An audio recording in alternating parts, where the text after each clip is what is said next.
Now let's get into this Bangladesh situation. Now I know I got a certain tribalist. The new code word for Jew guys is tribalist. The tribalist is back. And like I always say, guys, if I was wrong, the tribalists wouldn't be here. They wouldn't be here if I was wrong. But here they are. Because I shit on their State Department narratives. But let's get right into it.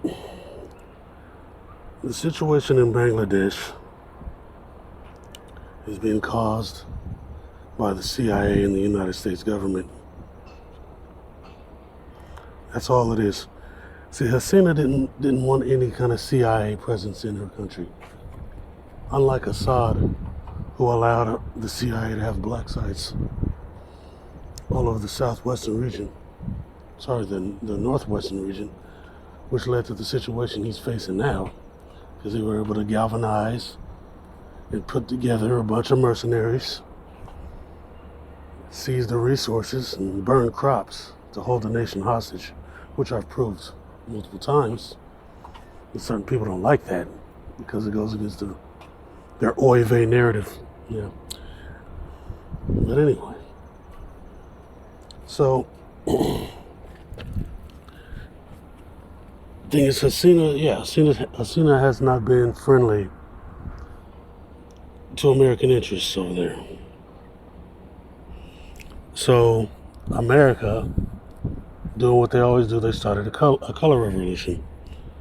It's I think the Bangladeshi Nationalist Party or some bullshit. You know these fucking names these assholes in the CFR come up with in the Atlantic Council. Another one's like Jamaat. Jamaat's probably real, but so insignificant that there's no reason to even acknowledge them until they got Western-backed money coming into their pockets.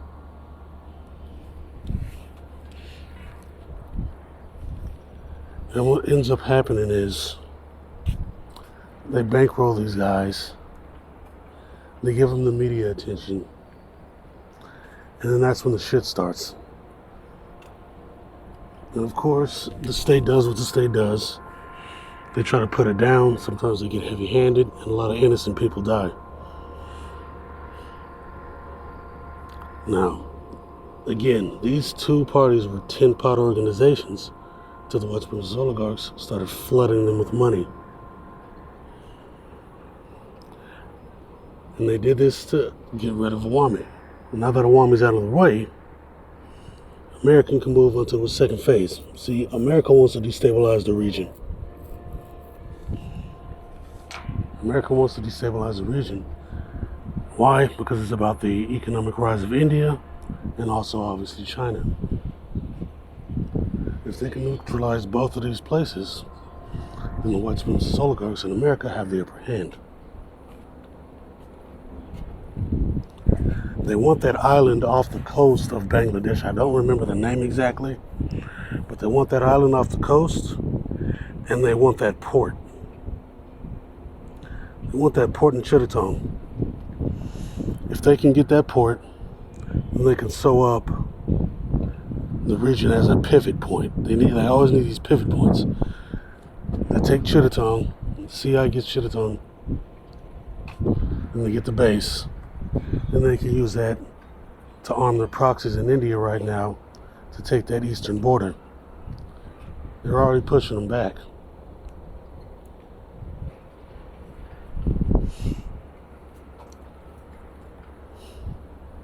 Already pushing them back. Then that causes more color revolutions, a friendly state to the west. Allows the white supremacist oligarchs to take the Malacca Strait in case of a war. Because this is about war. Now, if it goes down, China always has Pakistan and Myanmar. But if the white supremacist oligarchs get Myanmar, which I keep saying that's what they're going to do, the next color revolution is going to be in Myanmar.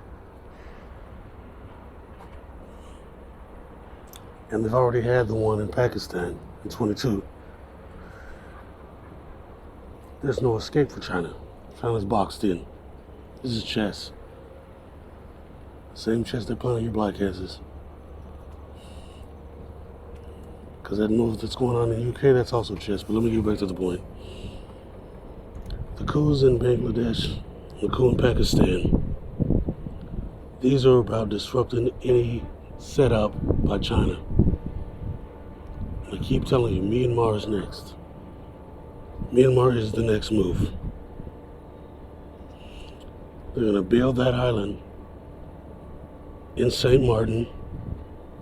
It belongs to Bangladesh because they're going to get the Chittagong port. Once they do that, they're going to box China in. It's the same playbook the white supremacists always uses. They destroy your economy and currency. They find dissidents, arm, fund, and train them. Then they get politicians and army generals with money and white prods. Oh, here's some chicks, because we know you people love white women. Here's some money. Go against your government.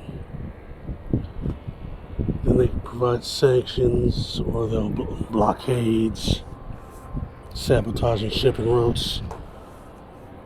They'll even start BS wars and conflicts just to disrupt another bigger nation by having a situation in the sea to make it harder for them to get products, which pisses off civilians. That allows them to start color revolutions. Those color revolutions forces the hands of those in power, which is what forced Hasina to start brapping people. Then a lot of innocent people die. And that gives the white supremacist oligarchs a reason to go in there and start closing up shop.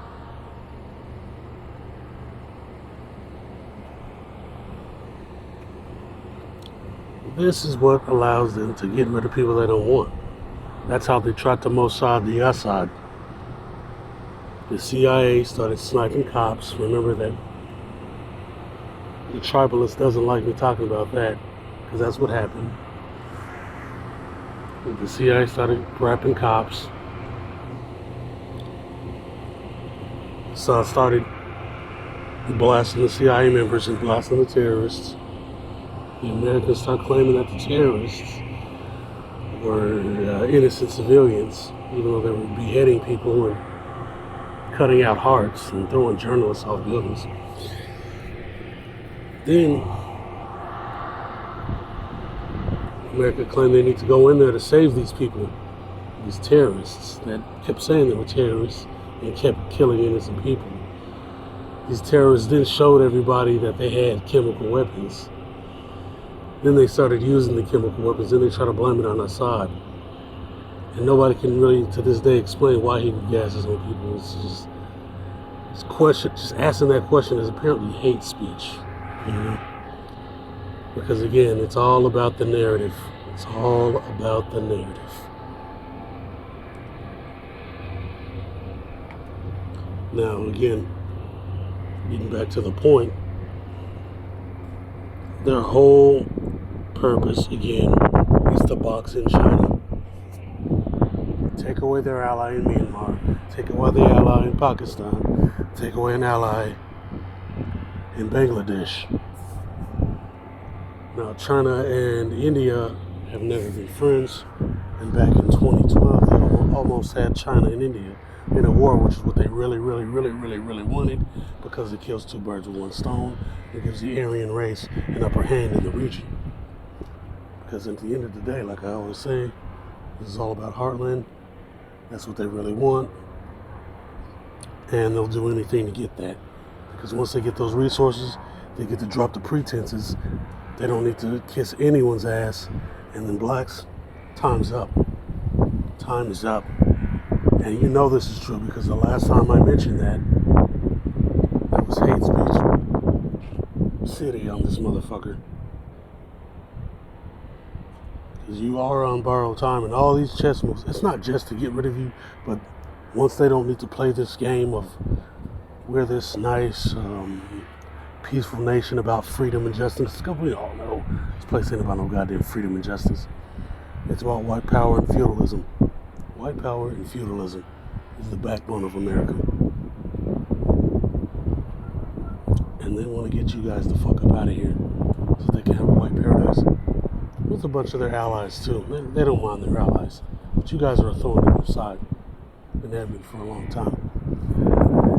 Anyway, yeah, you're gonna see it happen in Myanmar next.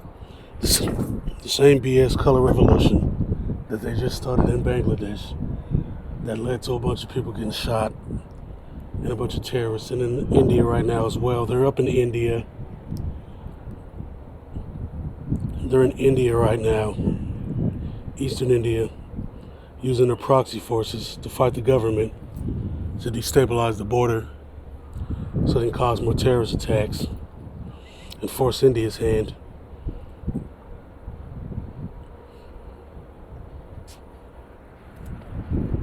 It's all chess. So the next move is going to be in the hands of Russia. Russia's right now, they're bogged down in their war with NATO in the Ukraine. Started by a color revolution during the Maidan, where they burned those places down in Odessa, killing innocent people, the Americans directly, and their Nazi assets. We can't talk about that. That's hate speech. Yeah.